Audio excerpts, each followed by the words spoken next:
When I returned from my business trip, I was shocked to find the house empty. There was only a note left behind by my husband and my mother-in-law. It said, "Take care of that old woman. We went on vacation." As soon as I read it, I ran to my husband's grandmother's room and found her lying in bed, nearly dying.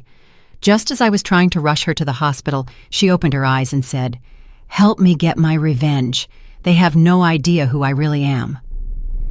Shortly after, my husband and mother-in-law returned from their trip and screamed in terror at the scene in the house. The only sound breaking the stillness of that night was the rattle of my suitcase wheels on the rough concrete of the driveway. I, Amani Quarles, let out a long sigh, trying to shake off the exhaustion weighing down my shoulders. My body was aching and bruised after a 6-hour drive back from the neighboring state, feeling as though I was about to break. Even though this trip had been especially draining, both physically and mentally, the thought of seeing my husband Malik's face, expecting him to at least greet me with a glass of water or a small smile, was the tiny bit of strength keeping me going. My watch showed a little after 11 at night.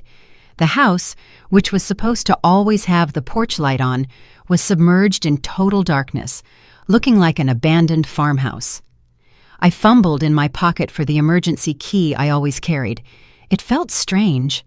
My mother-in-law, Mrs. Eloise, who lived with us, would always scold me if I forgot to turn on the porch light for security reasons.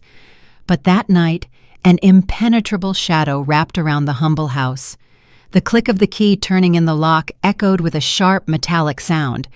Then the hinges of the door creaked as it opened. The stale air of a house that had not been ventilated all day stung my nose, mixed with a faint smell of dust. There was no smell of food, no noise from the television that Malik usually left on, at full volume. I didn't hear Mrs. Eloise's constant nagging either. I felt along the wall for the living room switch. The white light of the fluorescent bulb flickered several times before illuminating a messy room. The sofa cushions were tossed on the floor, bags of potato chips were scattered on the coffee table, and a row of dirty mugs sat abandoned.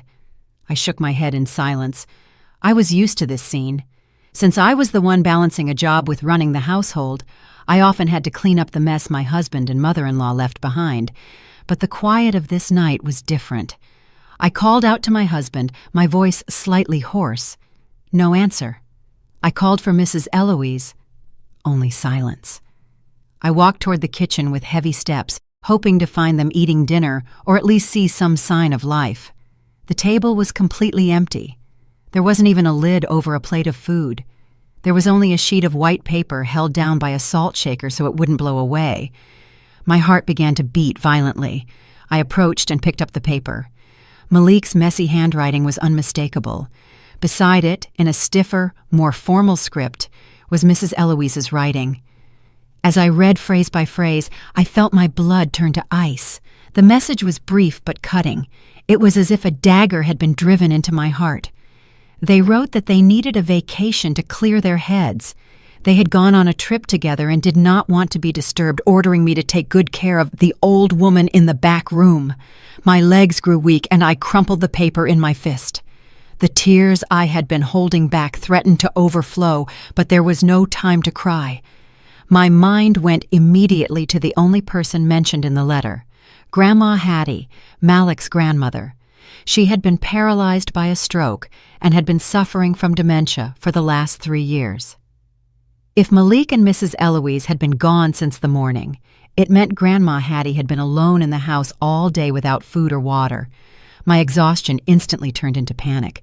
I dropped my bag on the floor and ran toward the back room where Mrs. Eloise had confined Grandma Hattie. The door was shut tight. Upon opening it, a stench of urine and dampness hit my nose. The room was narrow, containing only an old cot and a creaky plastic dresser. Not a single window was open. On a thin, yellowed mattress, a skeletal body lay weakly. Grandma Hattie looked pitiful. Her eyes were closed, her mouth slightly agape, and she was breathing with great difficulty. Her wrinkled skin was dry, showing signs of severe dehydration. I knelt beside the cot and took her cold hand. I felt my heart breaking into pieces. How could anyone be so cruel to their own mother or grandmother? Malik was her biological grandson, and Mrs. Eloise was her daughter-in-law, yet they treated this elderly woman worse than a stray animal. I immediately ran to the kitchen and returned with a glass of warm water and a spoon. With trembling hands, I gently lifted Grandma Hattie's head and slowly slid a little water into her cracked lips. She coughed weakly, but then, by reflex, swallowed the water greedily. I continued giving her spoonfuls of water, crying in silence. Once her breathing stabilized a bit, I hurried to get a basin of warm water and a small towel. I cleaned her face and body, which were sticky with sweat and grime. Then I searched for clean clothes in the pile of unironed laundry and changed her out of the foul-smelling rags. Tears kept falling down my cheeks, but I did everything with care. Guilt washed over me. I shouldn't have gone on that business trip. I should have known that leaving Grandma Hattie with Malik and Mrs. Eloise was a fatal decision. Although I was the one who cared for her, I had to work to earn money because Malik refused to keep a steady job. I looked at the elderly face with deep pity, fixing her messy white hair. In that moment, I made a firm decision. It didn't matter if Malik got angry. I was taking Grandma Hattie to the hospital that very night. Her condition was too serious to be handled at home. I reached into my pocket for my phone to call a rideshare, but just as I tried to stand up, a hand, thin as a dry branch but surprisingly strong, grabbed me by the wrist. I startled and turned around. I saw that Grandma Hattie's eyes were wide open. They weren't the empty, confused eyes of a dementia patient. Her gaze was sharp, focused, and filled with total awareness. The look was so cold and deep, it seemed to emanate a hidden power. I stood frozen. The shock kept me from speaking. Grandma Hattie, who until now had only muttered incomprehensible sounds, suddenly moved her lips. The voice that came out was no longer a weak murmur, but a firm and authoritative whisper. "Don't take me to the hospital," Grandma Hattie said. She asked me to help her get revenge, saying that Malik and Mrs. Eloise had no idea who she really was. A chill ran down my spine. In the middle of the quiet night, I felt like I was standing in front of a stranger, not the Grandma Hattie I knew. Still paralyzed, I looked at her with disbelief, trying to understand what had just happened. Grandma Hattie, diagnosed with severe dementia and paralysis by the neighborhood doctor, was now looking at me with the eyes of a hawk. The strength with which she held my wrist was incredible. It wasn't the strength of a dying old woman. I held my breath, trying to calm my racing heart. In a trembling voice, I asked if she was really conscious or if I was hallucinating from exhaustion, but Grandma Hattie instead ordered me to lock the door and draw the curtains tight. Although her voice was harsh, the command was so absolute that I followed it by reflex, without talking back. Once the door was locked, she pointed to a corner of the room. It was right under the old plastic dresser where I usually kept her clean clothes. With her breathing still heavy but regular, she instructed me to move the dresser and lift a floorboard that was a slightly different color. I hesitated for a moment, but her pressing gaze forced me to move. With the little strength I had left, I pushed the plastic dresser aside. Beneath it, a wooden floor covered in a thick layer of dust was revealed. I inspected the floor and found a slightly loose board. I lifted it using the tip of my house key. Lifting the board revealed a small space beneath the floor. It was a secret compartment I had no idea existed. Inside the hidden hollow was a small, ancient-looking wooden box with beautiful carvings. It contrasted sharply with the old furniture in the room. Grandma Hattie gestured for me to bring the box to her. With trembling hands, I handed it over. She opened it with fingers that were still stiff but determined. Inside were several small bottles containing a dark liquid and some pills that didn't look like common pharmacy medicine. Grandma Hattie drank one of the liquids in one gulp without water, closed her eyes for a moment, and regulated her breathing. A few minutes passed in a suffocating silence. Slowly, color returned to her pale face. Her breathing became longer and calmer. When she opened her eyes again, she tried to sit up by herself. I tried to help her by reflex, but she raised her hand, indicating she could do it alone. Indeed, the elderly woman sat upright on the thin mattress. Her posture was completely different. It was no longer a weak, hunched back. She stared at me and sketched a faint smile, a smile of gratitude, but also of deep bitterness. She began to speak with clear diction and organized language, no longer using the mumbles of an incomprehensible dialect. She introduced herself again, not as the Grandma Hattie with dementia, but as a woman in total control of her consciousness. She explained that the last 3 years of paralysis and dementia had been a great charade, a test she designed to see the true faces of her descendants. She said she had pretended to be weak and helpless, to know who cared for her sincerely and who only wished for her death for the inheritance. Tears ran down my face as I listened to this confession. She continued speaking with growing indignation.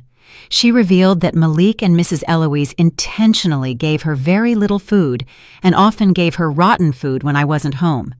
Their goal was simple and cruel, to make her die slowly of malnutrition without leaving visible traces of violence, so they could quickly seize the deed to the house and other assets they believed she still had. I covered my mouth with my hand, choking back a sob. My heart shrank with pain. I felt betrayed. All that time, I had sent nearly 70% of my monthly salary to Malik for Grandma's supposed expensive medications, special diets, and nutritious food. Malik always said the cost of her care was exorbitant. It turned out that money never reached her. Malik and his mother used the money I earned with my sweat for their own luxuries. Meanwhile, Grandma was starving in that stifling back room. My exhaustion and sadness gave way to a rage that began to burn in my chest. I felt stupid for having trusted my husband so easily. Grandma Hattie saw the turmoil of emotions on my face, reached out, and squeezed my shoulder firmly. She told me I had no reason to feel guilty. I was the only reason she was still alive and hadn't destroyed them all yet. I was the only sincere person. She asked me to help her stand up. I helped her, and was surprised by how firmly her thin body held itself. She walked toward the wall where an old, faded calendar poster was hanging. She felt a specific area behind the calendar and pressed a hidden spot. Behind the peeling wallpaper, a subtle mechanical noise was heard, as if a hydraulic system were moving. My eyes went wide as part of the bedroom wall slid slowly to one side. Behind the flimsy-looking wall was a small room that had nothing to do with the state of the old house. It was cool from automatic air conditioning, clean, and filled with glowing monitor screens. It was a control room. I stepped in cautiously. My eyes scanned the secret room. The walls were filled with security camera feeds showing every corner of the house, the living room, the kitchen, and even the front yard. Even voice recording files were meticulously saved. Grandma Hattie sat in a comfortable office chair in front of the monitors. The blue light from the screens illuminated her face, making her look like a war commander instead of a frail old lady. She turned to me and said in a terribly cold voice that we should see the truth together. She pressed a few buttons, and the main screen played the recording from that very morning. Before Malik and Mrs. Eloise left, I saw my husband and mother-in-law counting money while laughing. It was the money I had given them for that month's expenses. Grandma looked at me intently and said the real game had just begun. I remained motionless, standing in front of the large screens. The bluish light reflected on my tear-stained face, but this time they weren't tears of sadness. They were tears of burning rage. Grandma Hattie moved the mouse calmly and selected a video file from 2 weeks ago. It was the day I had gone to the corporate office for the monthly meeting.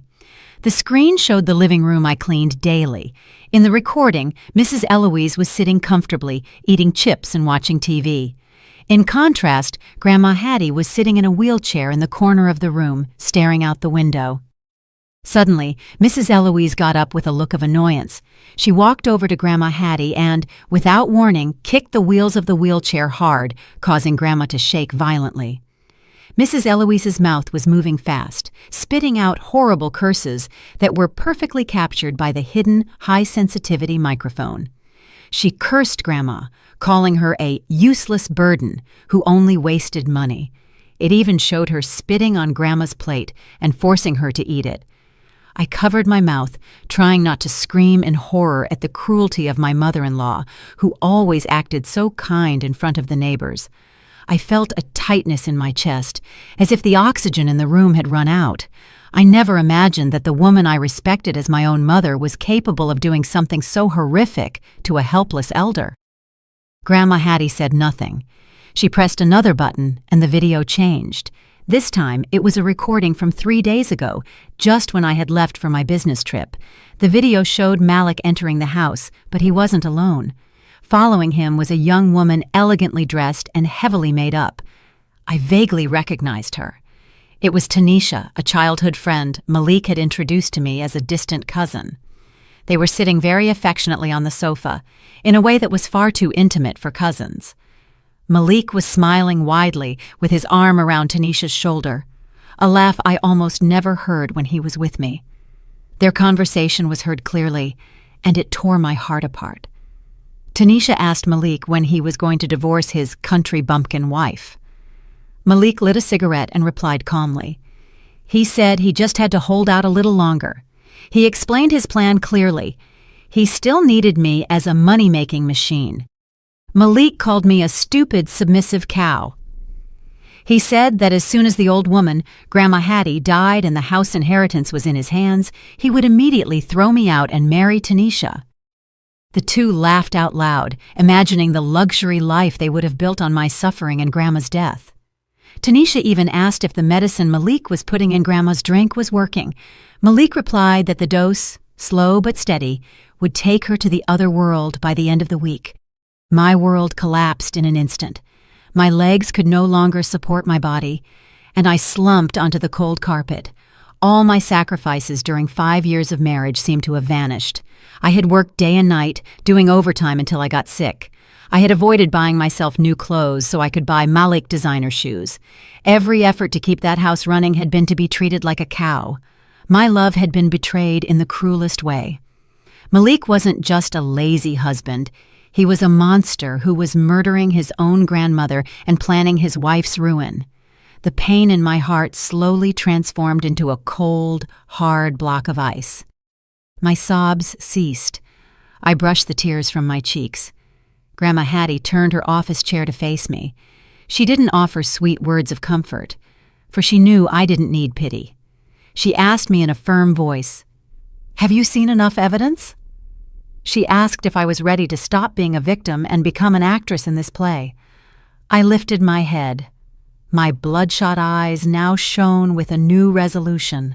I stood up, smoothed my clothes, and looked Grandma Hattie directly in the eye. In a firm voice, and without the slightest hesitation, I replied that I was ready.